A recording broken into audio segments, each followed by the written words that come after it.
Another year over, time for another What's on My Desk video. My setup and my entire studio has changed drastically since the last time you saw it. All with the goal of... I swear if that's another robocall, I'm going to... Wait, that's not my cell phone. Hello? What do you mean, do I know what's in my gadgets? Is this like one of those, do you know where your kids are commercials? Wait, most of these devices all share a common factor that allows them to perform better, have longer battery life, and are more mobile? Come on, I was just about to give them a new studio tour. That's what we were doing today. Why? Oh, you're right. I should thank ARM for sponsoring this video. Great idea. I don't know about you, but I'm obsessed with workflow content. Workflow, what does that even mean? To me, it's all about the processes you use and the systems you have in place to do your work, make your art, your craft, to do your thing. Adam Savage is my spirit animal. Caleb Pike's rigging videos are nothing short of genius. Flatlander Tech has me reconsidering what a desk even really is. And Jared Undun's and Andrew Masters' studio tours have me reconfiguring some part of my space every month. It's a guilty pleasure when I find myself enjoying a random creator's setup videos more than their normal content. Hell, my favorite part of buying DVDs or collector's editions of games back in the day was getting all of the behind-the-scenes looks at how things were made. The secrets inside got wheels turning in my head that never quite stopped. There's a path here, somewhere, towards the smoothest working setup for me.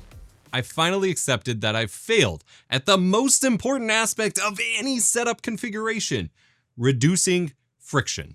As amazing as my workspaces have always been, they've always had a lot of friction to doing the different things I want to do.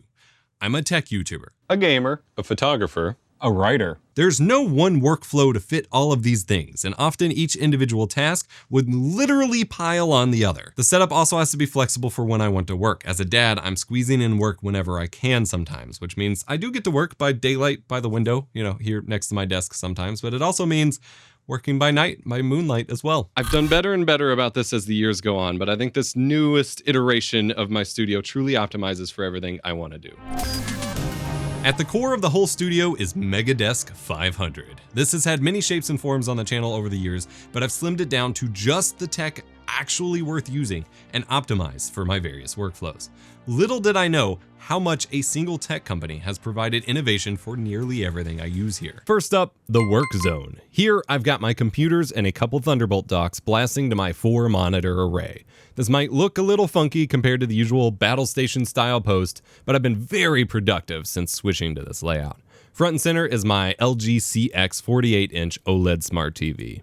4K, 120Hz, HDMI 2.1 inputs for my consoles, gaming, and work computers. Then I have an ultra-wide as my secondary screen, another OLED color grading monitor up top for my DaVinci Resolve output feed, plus another 4K monitor for output from my streaming computer. I've got 3 computers empowering me to record tutorials, build beautiful graphics packages, do graphic design, photo editing, audio recording, writing, editing the 4K, 4K60, and 8K videos I upload to my multiple YouTube channels. I try not to confine myself to the box of a singular YouTube channel, so I need a flexible setup that supports the different workflows required for my different channels. Over on EposVox, we got tech reviews, tutorials, and streaming guides. Over on Lost Saves, we got gaming nostalgia and gaming accessory deep dives. On Analog Dreams, we've got analog video glitch art. Analog is in the name, as well as 3D printing, D&D mini painting, abstract video projects, and my experimental ambient and synth music projects. Every once in a while, I remember to stream on Twitch. Plus, I just launched my Dualcom podcast with my buddy BBK Dragoon. Quality and the flexibility to keep developing my personal style is crucial to my video production workflow. I really slimmed down my gear to just what gives me the smoothest workflow, as it's more difficult to make the best videos when you're bogged down with too much extraneous gear. My A-Roll Cam is a full-frame 4K mirrorless camera and this rolling camera rig I showed off earlier this year. This gives me crisp video quality and autofocus on certain lenses that keeps me from worrying about retakes or missed shots. I just roll this rig up, turn it on, and hit record. No complicated setup, just pure speed. My B-Cam and PhotoCam is a 8K full-frame cinema camera that has let me make some of the most beautiful B-roll shots and photos of my entire career. It's kind of insane how much power is packed into these tiny cameras. Y'all know how much I love my retro camcorders and film cameras, but what I don't always love is the friction from capturing tapes, lugging around these giant things, bringing a bag full of batteries. It's honestly incredible how tiny, power efficient, and nearly limitation-free modern camera gear has gotten, in no small part thanks to innovations from ARM. All of these cameras and tons of other gear, like my main desktop and even my keyboard, are made better thanks to one company, ARM. ARM was born more than 30 years ago in a barn in Cambridge, England, with the goal of making a power-efficient computer that could run on a battery. That mission led them through decades of innovation in power efficiency, performance, and making things smaller. In fact, today ARM is in most of the tech around us every day, from TVs, phones, laptops, watches, VR, to automotive, server, and cloud infrastructure, and AI-enabled products and solutions. Everywhere. I also wanted to do more creative shooting beyond my standard camera shots. Creative and unique, but quick for me to grab and shoot. The gear for this is made possible by ARM's innovations too. I wanted a camera I could stick to almost anything, wear for POV shots, and put inside things for a unique perspective. ARM helps make that happen with my Insta360 Go 2. I wanted a fully 360-degree camera to show the entire room, to be able to move the camera view around freely through my photography process, or just to do cool stuff like this. ARM helped make that happen with my Insta360 One X. This one. What about some POV shots in my artistic process, or some impromptu in-the-moment shots when I don't have a camera on me? My ARM-based Ray-Ban X Meta View camera glasses really help create some interesting shots of my artistic process or working that I otherwise really couldn't have gotten. I used to have a lot more camera gear than what I could even fit in here, but I've slimmed down to just focus on what gives me the smoothest workflow and stays out of my way while achieving my creative vision. ARM's unwavering commitment to making devices smaller and more efficient without sacrificing on power is key to keeping my creative juices flowing and keeping friction out of the way. Finishing up the work zone, this arrangement of 4 monitors lets me juggle my 3 computer systems with ease without disrupting my work. Plus, the low latency 4K 120Hz and beautiful HDR of the LG CX is just unbeatable as a display, perfect for gaming, movies, and even work. It took a short while to get used to such a big display as my monitor, but after a couple of our Discord members gave it a go, I had to try. For gaming, it's just so ridiculously immersive, in a way that ultra-wide really can't do for me, due to the height differences. And for work, I can see every detail I need on photos or videos. To the right is my console tower of power, all routed through a scaler for retro game streams on Twitch. Controlling multiple PCs for all of this craziness requires a very flexible input setup. The ARM-powered Keychron K3 Slim is the ideal keyboard for my workflow.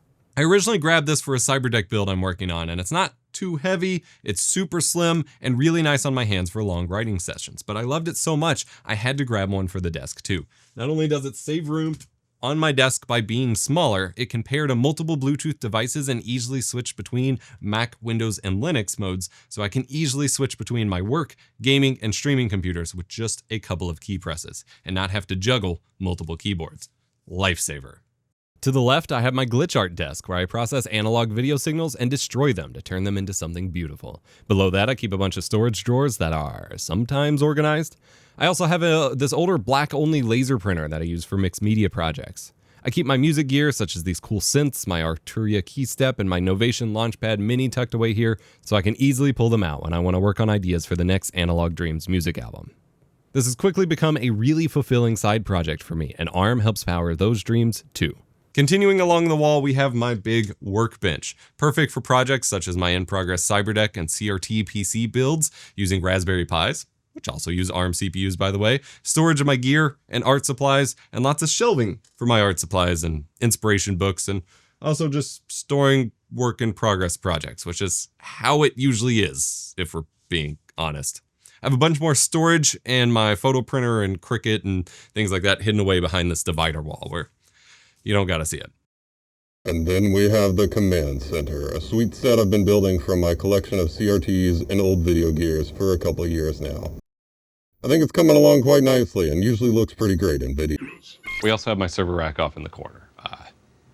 Better to not look at that. My studio is now divided in half with these little divider walls I built back in October. Some plywood, 2x4s, and some paint actually sections off the space pretty great. Now I have my B-roll table in an assigned spot of sorts, easy to pull out whenever I need it. Plus I have my art table close by for my chair to quickly roll to whenever I want to work there. Plus, there's a little nook for my cat tree with window access, so she can have nice little TV time right next to my desk. This entire Megadesk concept is all about reducing friction. Like I said before, my core focused work happens in one place. My niche analog video glitch art happens in another place. My art supplies and gear are easily accessible, and I can quickly and easily roll between my work desk and my art desk. This sounds like a silly need, but it's actually crucial to managing how my brain works. Even just writing the script, I'd often need to take breaks and let my thoughts sit for a minute. Taking breaks from tasks and letting your mind wander is one of the best things that you can do for your productivity. So this new flow lets me seamlessly hop over to whatever art project or D&D mini painting I'm working on at the time and come back when I'm ready, and vice versa. Whenever I'm waiting on paint to dry, trying to figure out a creative solution, I can just pop back to the desk and respond to some emails or hack away at a video edit. This seems like a small change, but it's already made huge differences for my focus and flow. You'd think these divider walls would make my space feel smaller. I was worried about that for a long time when I was thinking about doing this, but it actually has made it feel bigger. It adds more structure, which helps reduce clutter and helps keep my different tasks from overlapping, which makes it feel less like everything is caving in. Much like how ARM is making my devices smaller than ever, but they can do more than ever, making them feel bigger functionality-wise. Oh yeah. And when I'm ready to disconnect from work entirely, or I just want to shoot on a really cool video set, I can flip on over to my game room side, where my CRTs, my retro gaming computers, and my arcade machines are all hooked up and ready to go. The perfect space for a stress-free gaming environment, or just a really neat photo and video set. Finally, my workshop is out of my studio space entirely. Here I can manage the materials and equipment for my 3D printing obsession with my most reliable 3D printer, my Anycubic Viper, which is another one of my most reliable and preferred pieces of gear that is also powered by an ARM processor. Unfortunately, this is also where we have to keep our yard equipment and anything else we want to keep out of the rain at a moment's notice. So it's not quite ready for filming yet, but workshop vlogs will return one day. Studio Cat. My setup is always evolving, and I'm sure in another few years I'll have something even better to show for it, but I'm really happy with how things are now. I feel refreshed and optimized, and I've already been writing more video scripts and making more art pieces than I have all year. This year also saw the launch of our forums over at demodisc.zone, my portfolio site at liminal.mov, a bunch of cool new stuff over on my shop at glitch.mov, and my first ever music album under my Analog Dreams name, and a lot of the work I couldn't do without the power of ARM. Okay, I think I know what powers my gear now. ARM really takes my gear to the next level, huh? What? What do you mean there might be more? Am I really gonna have to take all these things apart to find out? What do you mean I wasn't supposed to take my gear apart? Anything apart? How else was I supposed to find out what was in my gadgets? What am I supposed to do now? As much as I said I identified my biggest failure, in many ways my setup now resembles my middle and early high school setup almost identically. It's almost like I had it right the first time. I haven't had my console tower double stacked until just this past week when I needed to change it up a little bit, split it up to fit more consoles. Time is a flat circle. Thanks to ARM again for sponsoring this video. I really hope you enjoyed learning about what they do. Some of my favorite topics to cover are explaining tech ideas that lie just below the surface, tech and companies that you've never heard of that makes everything possible, and ARM is one of the biggest companies in that regard. The ARM compute platform powers 99% of all smartphones, and ARM touches 100% of the connected global population. You just wouldn't necessarily know it from the outside. It's been pretty exciting digging in what's inside all of my gadgets and discovering just how many are powered by ARM. I have some links in the description if you want to learn more. Otherwise, check out this video to learn about another hidden technology that makes insane professional broadcasting possible. And remember to be kind, rewind.